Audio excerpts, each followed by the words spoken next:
오늘 우리가 보고 있는 말씀은 계시록 19장 말씀입니다. 앞선 바벨론의 멸망에 이어서 19장 그리고 20장의 주제는 바로 예수 그리스도의 재림과 승리에 관한 말씀입니다. 오늘 본문은 이렇게 시작을 합니다. 1절에 보니까 이 일 후에 하늘에 허다한 무리의 큰 음성 같은 찬송이 있었다, 그렇게 얘기를 하고 있죠. 그 무리들이 누구냐 봤더니 천사들도 있고요, 24장로들도 있고요, 네 생물들이 일제히 하나님께 영광의 찬송을 올려드리더라는 겁니다. 그러니까 하나님께서 창조하신 모든 피조 세계들이 그 예수 그리스도를 바라보면서 하나님께 영광의 찬송을 올려드리는 겁니다. 이 찬송이 어떤 의미를 가지고 있는 찬송인가 봤더니 앞선 그 바벨론을 멸하신 그 하나님에 대한 승리의 찬송, 동시에 이제 뒤이어 나올 예수 그리스도의 재림에 대한 서곡과 같은 찬송이죠. 그 예수님의 재림의 그 영광을 어떻게 찬송하고 있는지 제가 7절, 8절 말씀을 한번 읽어보겠습니다. 우리가 즐거워하고 크게 기뻐하며 그에게 영광을 돌리세 어린 양의 혼인 기약이 이르렀고 그의 아내가 자신을 준비하였으므로 그에게 빛나고 깨끗한 세마포 옷을 입도록 허락하셨으니 이 세마포 옷은 성도들의 옳은 행실이로다 하더라. 여러분, 그 예수 그리스도가 이제 드디어 이 땅 가운데 오신다, 재림하신다, 그 영광스러운 그 찬양이 얼마나 장엄하고 웅장하게 퍼졌겠습니까? 그런데 그 재림하실 예수님이 이 땅 가운데 오실 때 어떤 모습으로 우리 가운데 오시느냐, 그게 바로 11절부터 16절까지 쭉 소개되고 있는데 몇 가지만 그 특징만 좀 말씀드리자면, 먼저 11절에는 그분은 무엇을 타고 오신대요? 백마를 타고 오신다라는 거예요. 그 백마가 뭘 상징하느냐, 진짜 하얀 말을 타고 온다는 말이 아니라 이건 상징적인 의미인데 바로 승리를 의미하는 것입니다. 우리 예수님은 모든 것을 심판하실 그 승리의 왕으로 이 땅 가운데 오신다라는 것이죠.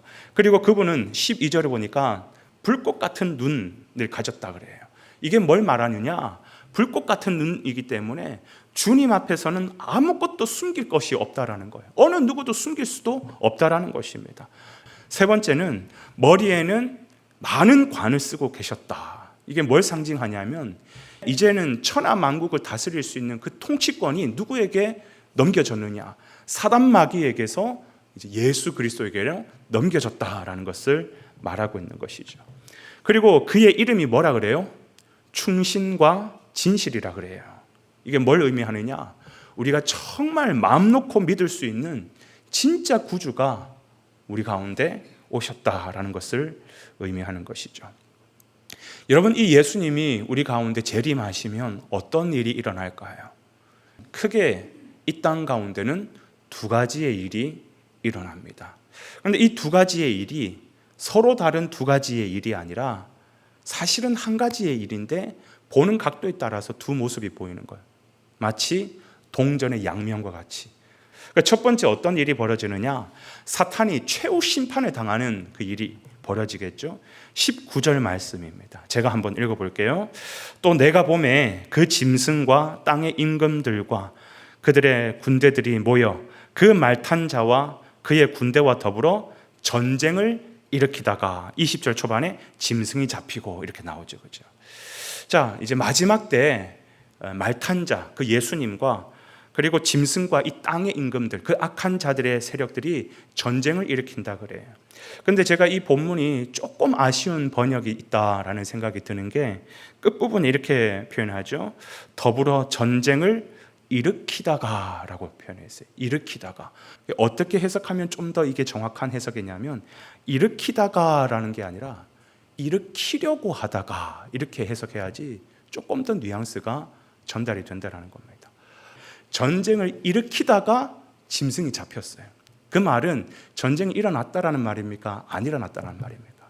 전쟁은 이미 일어났다라는 거예요. 이미 일어난 상황 가운데 짐승이 잡혔다라는 의미고, 근데 두 번째, 일으키려고 하다가 짐승이 잡혔다. 전쟁이 일어났다라는 겁니까? 안 일어났다는 겁니까? 전쟁 아직 시작도 못했다라는, 시작도 하기 전에 잡혔다라는 것이에요. 근데 이 성경은 정확한 의미는 무엇에 더 강조를 하고 있냐면 전자가 아니라 후자예요.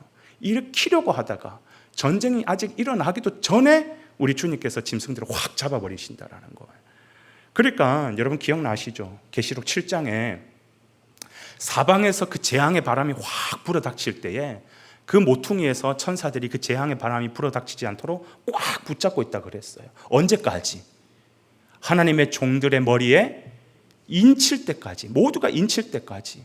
자, 그러면 다 인쳐졌어요. 그러면 이 바람이 어떻게 되는 거예요? 이제 불어닥치기 시작하는 거예요. 그럼 이 땅 가운데 막 재앙의 바람이 불겠죠. 소용돌이가 일어나겠죠. 수많은 사람들이 고통을 당하고 재앙 가운데서 죽어가겠죠. 그게 느껴져요. 눈앞에 보여요. 그 소용돌이가 내 피부에도 느껴질 거예요. 그래서 두려울 수도 있어요.